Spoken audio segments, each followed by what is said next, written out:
आता इथं आपण पॅन ठेवलेला आहे गरम करायला, तर तो गरम होईपर्यंत वाट बघायची आहे. तर आता तुम्ही बघू शकता मी ह्याच्यावर टाकत आहे.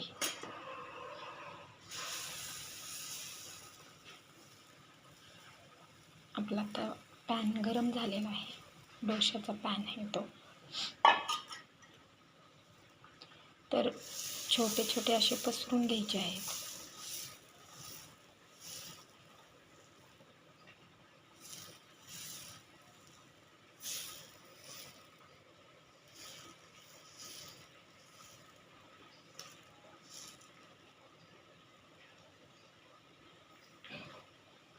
मस्त छोटे छोटे टपिंग आपण पसरून दिलेले आहे. त्याच्यामध्ये टाकणार आहोत थोडंसं तूप.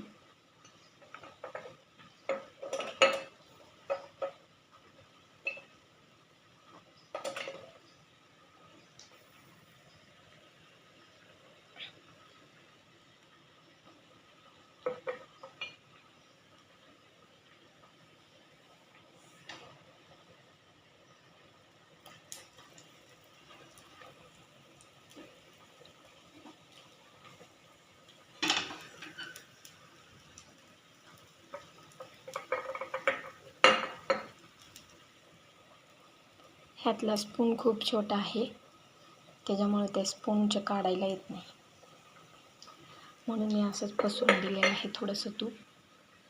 तर माझ्याकडे हा तुपासाठी असा हा लाकडी स्पून आहे, त्याच्यातून खूप थोडेसे तूप आणले जाते आणि त्याच्यामुळे मी असं पसरून दिलं आहे. तर त्याच्यावरनं थोडंसं आपण तेल सोडायचं आहे. मस्त टफिंग बघा कसं पसरलेलं आहे मी त्याच्यावरती. आणि छोटे छोटे स्मॉल पंच डोसे आपण ह्या ठिकाणी बनवलेले आहेत.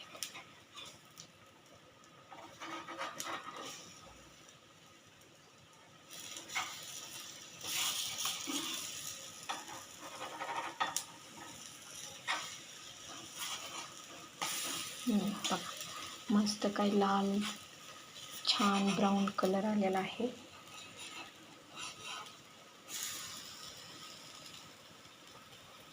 मग छोटे बेबीसाठी छानच मस्त असा नाश्ता तयार होत आहे.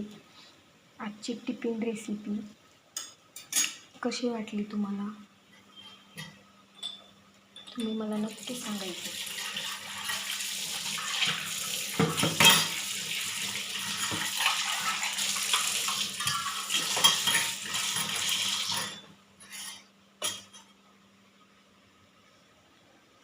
मस्त ते ब्राऊन कलर होत आहे त्याचा.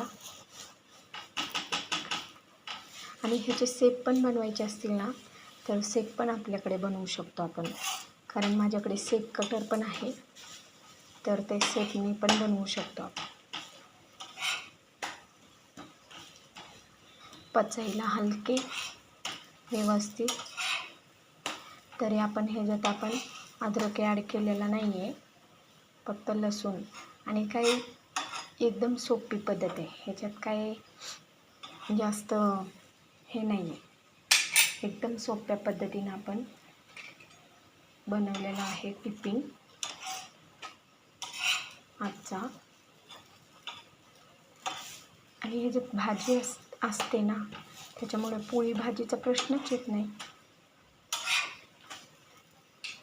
पोळी भाजी दिली तर मुलं खात नाहीत, आणि मग असं दिलं की आवर्जून खातात, बरोबर की नाही.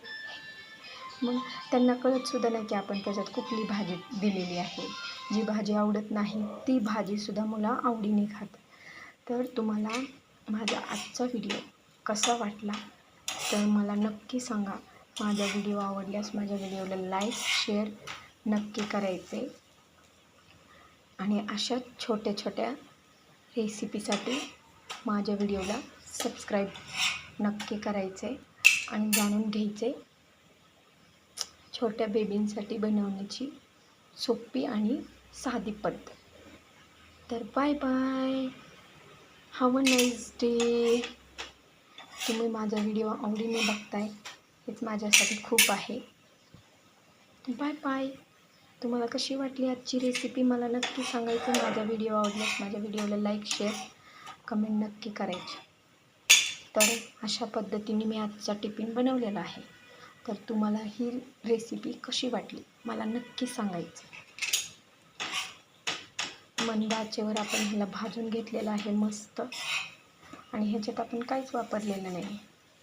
तर ह्याच्यात फक्त वापरलेलं आहे बेसन पीठ, 1 चमचा रवा, 2 चमचे बेसन पीठ, 1 चमचा रवा आणि 1 दोडका. बस एवढंच साहित्य आपण ह्याच्यामध्ये वापरलेलं आहे. आणि लसूण, कोथिंबीर आणि तीळ. Bye bye.